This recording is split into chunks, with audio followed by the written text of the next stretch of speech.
Coucou tout le monde, j'espère que vous allez bien. On se retrouve aujourd'hui pour une nouvelle vidéo où on vous présente les types d'habitat des hamsters un par un. Et aujourd'hui, on va parler de tout ce qui est grande cage, que ce soit prévu à la base pour les lapins ou pour les cochons d'Inde. Je vous avais déjà fait un tuto sur la façon dont moi je regrillage en fait ce genre de cage. Donc je rappelle que c'est absolument nécessaire à partir du moment où vous avez plus de 1 cm d'écart entre les barreaux. Donc en général, tout ce qui est cage prévue pour les lapins, les cochons d'Inde, vous avez 1,9-2 cm d'écart entre les barreaux, parfois plus. Et donc ça, c'est vraiment impératif. Il faut regrillager, vous n'avez pas le choix, sinon votre hamster va se faire la malle.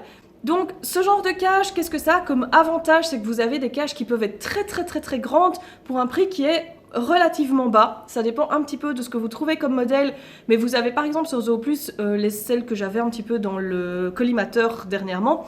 C'est des cages qui font 120 sur 50 je pense de mémoire et ça vous coûte une cinquantaine d'euros. Donc pour 50 euros pour une cage hamster, c'est très compliqué d'avoir des bonnes dimensions. Et là, vous avez quand même un habitat qui est super spacieux.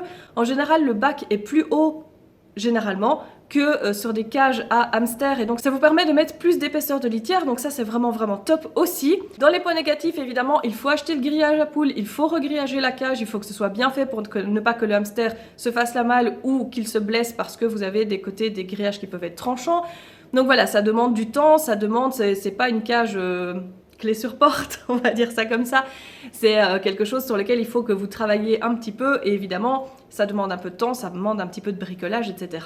Donc voilà, vous avez au niveau place, vous pouvez vraiment y gagner. Alors faites attention, vous avez des cages à lapins qui font 60 cm de long, ça c'est vraiment pas suffisant. Quand vous commencez à prendre du 100 ou 120 cm, ça commence à être très sympa comme surface et ça vous permet de faire un bel aménagement aussi. Ce sont des cages que vous pouvez trouver aussi facilement en deuxième main, que ce soit dans les vides-greniers, sur les brocantes, etc.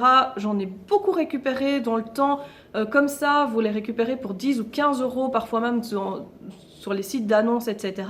Vous récupérez parfois ça pas cher du tout. Et donc, ça vous permet effectivement d'avoir un habitat qui est plus qu'adapté, qui a de très bonnes dimensions et à un prix vraiment raisonnable. Je vous mets en barre d'infos la vidéo sur la façon de regrillager cette cage. Vous avez aussi un premier exemple d'aménagement. Ici, les images que je vous montre en même temps, c'est pas un aménagement complet parce que c'est un hamster qui est chez moi pour une durée très limitée. En fait, il est en transit à la maison, donc du coup, je lui ai fait un aménagement hyper basique. Il a juste sa roue, sa litière et sa surlitière.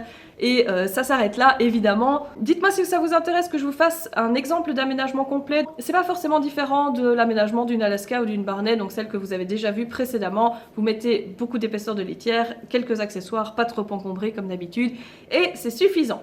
Voilà, j'espère que cette vidéo vous aura aidé, vous aura plu. N'hésitez pas évidemment à nous mettre ça en commentaire. N'oubliez pas de liker et évidemment de vous abonner si ce n'est pas déjà fait. On se retrouve très vite pour une nouvelle vidéo. Bye bye!